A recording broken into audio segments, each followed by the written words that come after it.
Bismillahirrahmanirrahim. Assalamualaikum warahmatullahi wabarakatuh. Perkenalkan, saya Yustika dengan NIM H0511810110. Saya akan membawakan seminar statistika 2 saya yang berjudul Pemodelan Pertumbuhan Ekonomi di Sulawesi Selatan dengan metode Two-Stack Score Generalized Method of Moment Arellano Bond, di mana pembimbing utama saya adalah Detrandes Ropong MSI, pembimbing pertama saya adalah Andi Kresnajaya SSI MSI, penguji saya adalah Siti Sariman SSI MSI, dan Dotranda Ernatri Herdiani SSI MSI. Jadi, sebelum saya membawakan seminar hasil saya akan menjawab pertanyaan dari seminar proposal sebelumnya. Yang pertama adalah, apa maksud dari kata efisien, konsisten, dan tidak bias? Maksud kata konsisten dalam metode GMM dapat dilihat pada uji Arellano Bond-nya. Jadi, ketika uji Arellano Bond atau nilai dari M2, di mana M2-nya itu lebih besar dari nilai p-value atau 0,05, maka dapat dikatakan bahwa persamaan tersebut telah konsisten. Kemudian, untuk kata efisien dan tidak bias dapat kita lihat pada uji Sargan. Jadi, mengapa demikian? Karena pada kata efisien dan tidak bias dilihat dari variabel instrumennya, dan validnya suatu variabel instrumen dilihat pada uji Sargannya. Jadi, ketika uji Sargannya nilainya lebih besar dari 0,05 atau p-value-nya lebih besar dari 0,05, maka dapat dikatakan bahwa persamaan tersebut telah efisien dan tidak bias. Yang kedua adalah apakah variabel lag mempengaruhi variabel X. Ketika kita lihat langsung dalam rumus dari GMM itu sendiri, kedua variabel tersebut antara variabel lag dengan variabel X saling mempengaruhi. Tetapi yang lebih dipengaruhi adalah variabel lag-nya ketika kita menggunakan beberapa variabel X. Yang ketiga adalah apakah akan ada error yang terbentuk pada model GMMAB dan yang mana buktinya. Nah, seperti pada GMMAB, model GMMAB ini hampir sama dengan regresi biasa pada umumnya yang mempunyai error, di mana error dari GMMAB itu sendiri adalah delta PIT sama dengan delta YIT dikurang delta YIT kurang 1 dikurang delta XIT. Yang keempat, apa maksud dari uji Sargan? Nah, pada poin pertama, sudah dijelaskan bahwa kata efisien dan tidak biasnya dapat dilihat pada uji Sargan. Jadi, uji Sargan ini digunakan untuk melihat efisiensi dan ketidakbiasannya. Selain itu, uji Sargan ini digunakan untuk melihat heteroskedastisitas pada suatu persamaan. Yang terakhir, bagaimana cara pemilihan variabel X untuk masing-masing variabel Y-nya? Nah, variabel X yang dimaksud di sini adalah variabel instrumentalnya.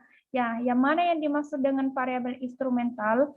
Variabel instrumental itu adalah variabel yang hanya berkedudukan sebagai variabel X, bukan sebagai variabel Y. Jadi untuk memilih variabel instrumentalnya yaitu dengan cara meregresikan variabel Y dengan variabel instrumentalnya. Ketika koefisien dari variabel X itu atau variabel instrumental itu signifikan, maka dapat dikatakan bahwa variabel X itu adalah variabel instrumen untuk persamaan Y. Kita masuk ke dalam presentasi seminar hasil. Yang pertama adalah pokok pembahasan yang terdiri atas beberapa poin. Poin pertama adalah rumusan masalah.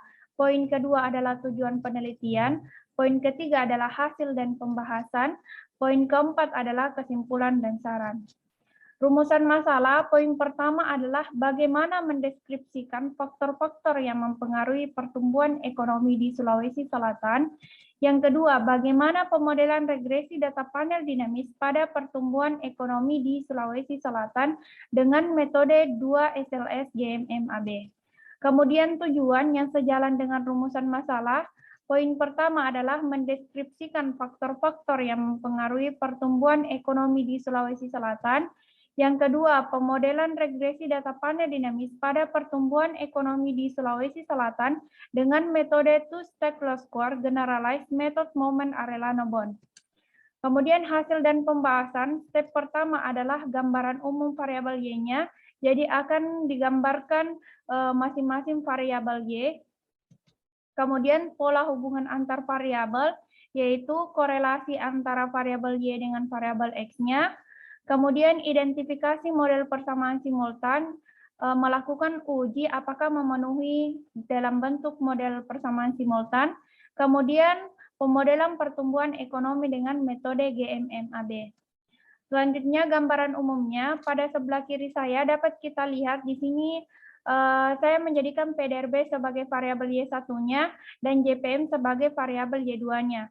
Nah, untuk variabel pertama Y1 PDRB dapat kita lihat bahwa dari tahun ke tahun, dari 2010 sampai 2019, produk domestik regional bruto mengalami peningkatan dari tahun ke tahun.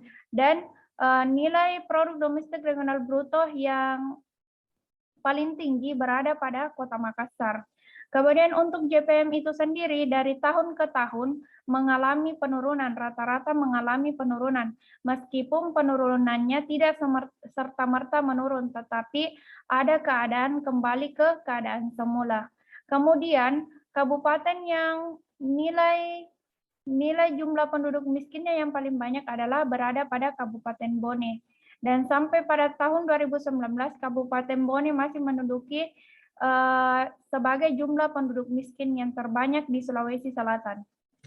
Kemudian pola hubungan antar variabel. Nah, dapat kita lihat di sini sudah ada terawangan untuk bentuk persamaan nantinya.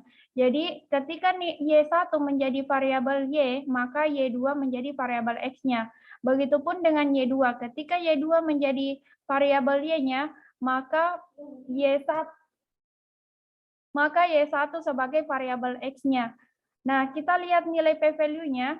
Ketika nilai p-value 0,05 nya kurang dari 0,05, maka dapat dikatakan bahwa ada korelasi antara Y1 dengan variabel X-nya. Variabel Y1 dengan variabel X-nya. Kemudian untuk Y2, kita lihat nilai p-value-nya kurang dari 0,05, maka dapat dikatakan ada korelasi antara Y2 dengan variabel X-nya. Selanjutnya, identifikasi model persamaan simultan. Ini dilakukan untuk menguji apakah model ini cocok digunakan sebagai persamaan simultan. Nah, uji pertama adalah uji kesimultanannya, yang kedua adalah identifikasi order condition-nya. Nah, untuk pertama, H0 diterima jika tidak terdapat simultanitas, dan H1-nya diterima jika terdapat simultanitas. Kita lihat nilai p-value-nya itu di bawah dari 0,05, maka kita dapat menolak H0 dan terima H1, berarti terdapat simultanitas. Jadi untuk persamaan Y1 dan persamaan Y2, karena p-value-nya di bawah dari 0,05, maka ada efek simultan. Kemudian untuk order condition itu diterima ketika dia berada pada posisi over-identified. Nah, yang mana yang dimaksud sebagai over-identified, yaitu ketika nilai Q besar dikurang Q kecil lebih besar dari P dikurang 1. Nah, Q besar di sini adalah jumlah semua variabel yang kita gunakan. Jadi jumlah variabel yang saya gunakan 2 variabel Y dan 5 variabel X. Kemudian Q adalah jumlah variabel yang kita gunakan dalam suatu persamaan.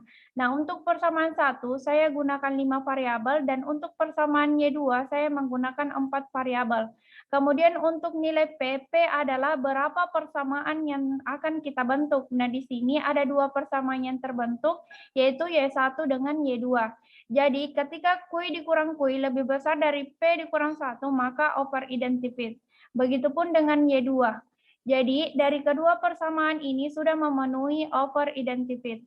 Nah, setelah semuanya kita sudah melakukan uji tersebut dan kedua-duanya memenuhi, maka yang dapat kita lakukan adalah mengestimasi parameter 2 SLS GMMAB. Kemudian metode generalized method of moment Arellano-Bohn, hal-hal yang harus kita perhatikan atau yang kita lakukan adalah uji signifikansi parameternya, kemudian uji spesifikasi modelnya, kemudian efek jangka panjang dan efek jangka panjang dan efek jangka pendeknya. Nah, uji signifikansi parameter di sini saya pisahkan antara variabel PDRB dengan variabel kemiskinan. Nah, kita ke persamaan PDRB terlebih dahulu. Jadi di sini akan kita lihat signifikansi dari koefisien variabel. Jadi kita akan melihat signifikansi dari setiap koefisien variabel. Nah, sebelumnya itu kita melakukan uji Wald. Uji Wald itu adalah sebelum itu kita harus mengetahui uji Wald terlebih dahulu. Jadi pada uji Wald H0-nya diterima ketika semua koefisiennya signifikan. Dan uji H1-nya diterima ketika minimal ada satu koefisien variabel yang signifikan. Hasil dari uji Wald-nya itu adalah 0,00, artinya di bawah dari 0,05. Itu menandakan bahwa minimal ada satu koefisien yang signifikan.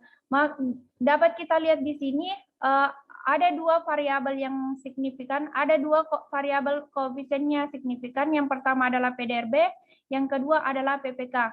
Kemudian dari variabel koefisien yang signifikan itu kita modelkan kembali sehingga kita peroleh model dari PDRB.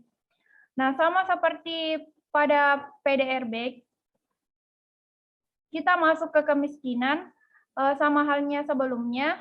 Jadi uji Wald-nya di sini adalah 0,006, artinya di bawah dari 0,05 berarti minimal ada satu koefisien variabel yang signifikan. Kemudian ketika kita sudah melihat kesignifikannya, kita modelkan kembali sehingga kita memperoleh model dari JPM. Selanjutnya, uji spesifikasi model. Pada uji spesifikasi model, kita akan melakukan dua uji. Yang pertama adalah uji Sargan, yang kedua adalah uji Arellano-Bond. Uji Sargan, H0-nya diterima jika variabel instrumennya valid, dan H1-nya diterima jika variabel instrumennya tidak valid. Jadi, ketika nilai p-value-nya ini lebih besar dari 0,05, maka dapat dikatakan bahwa kita terima H0 dan tolak H1. Berarti variabel instrumennya valid. Kemudian untuk uji Arellano-Bond-nya, H0-nya diterima jika tidak terdapat autokorelasi, dan H1-nya diterima jika terdapat autokorelasi. Dan jika nilai dari p-value M2 ini di atas dari 0,05, maka kita dapat menerima H0 dan tolak H1. Artinya tidak terdapat autokorelasi. Kemudian untuk tambahan, di sini saya tampilkan nilai M1. Nah, dan nilai M1 posisinya harus di bawah dari 0,05 dan posisi M2 di atas dari 0,05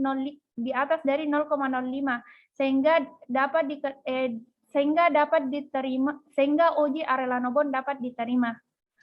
Selanjutnya, efek jangka panjang dan efek jangka pendeknya. Efek jangka panjang dan jangka pendek PDRB dapat disimpulkan bahwa pengaruh peningkatan PPK terhadap penurunan PDRB secara jangka panjangnya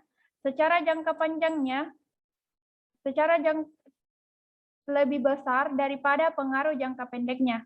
Kemudian, pada efek jangka panjang dan jangka pendeknya JPM dapat disimpulkan bahwa pengaruh peningkatan penduduk terhadap peningkatan kemiskinan dan peningkatan PDRB terhadap penurunan kemiskinan secara jangka panjangnya lebih kecil daripada pengaruh jangka pendeknya. Kemudian kesimpulan yang dapat diambil adalah deskripsi atau gambaran umum produk domestik regional bruto pada setiap kabupaten cenderung mengalami peningkatan dari tahun ke tahun. Kenaikan PPK sebesar 1%, maka secara jangka pendeknya akan menyebabkan penurunan produk domestik regional bruto sebesar 0,698% dan secara jangka panjangnya sebesar 4,506%. Tanda parameter pada produk domestik regional bruto adalah negatif dan signifikan pada taraf signifikan 1%. Jika terdapat kenaikan PDRB sebesar 1%, maka secara jangka pendek akan menyebabkan penurunan kemiskinan sebesar 0,13% dan secara jangka panjangnya sebesar 0,120%. Nah, Poin kedua, kesimpulan kedua adalah kita memperoleh pemodelan dari 2 SLS GMMAB. Untuk persamaan pertama adalah PDRB. PDRB IT sama dengan 0,837 PDRB IT kurang 1 dikurang 0,762 PPK IT. Kemudian untuk persamaan kedua JPM, JPM IT sama dengan minus 0,107 JPM IT kurang 1 dikurang 0,133 PDRB IT ditambah 0,704 penduduk IT. Kemudian saran yang dapat diberikan untuk pemerintah mampu meningkatkan pertumbuhan ekonomi pada setiap kabupaten di Sulawesi Selatan dengan mengurangi jumlah penduduk miskin dan meningkatkan PDRB. Untuk penelitian selanjutnya dapat membandingkan metode GMMAB dengan metode GMM yang lain supaya dapat dilihat metode GMM mana yang tepat untuk menganalisis permasalahan ekonomi di suatu daerah. Sekian, terima kasih.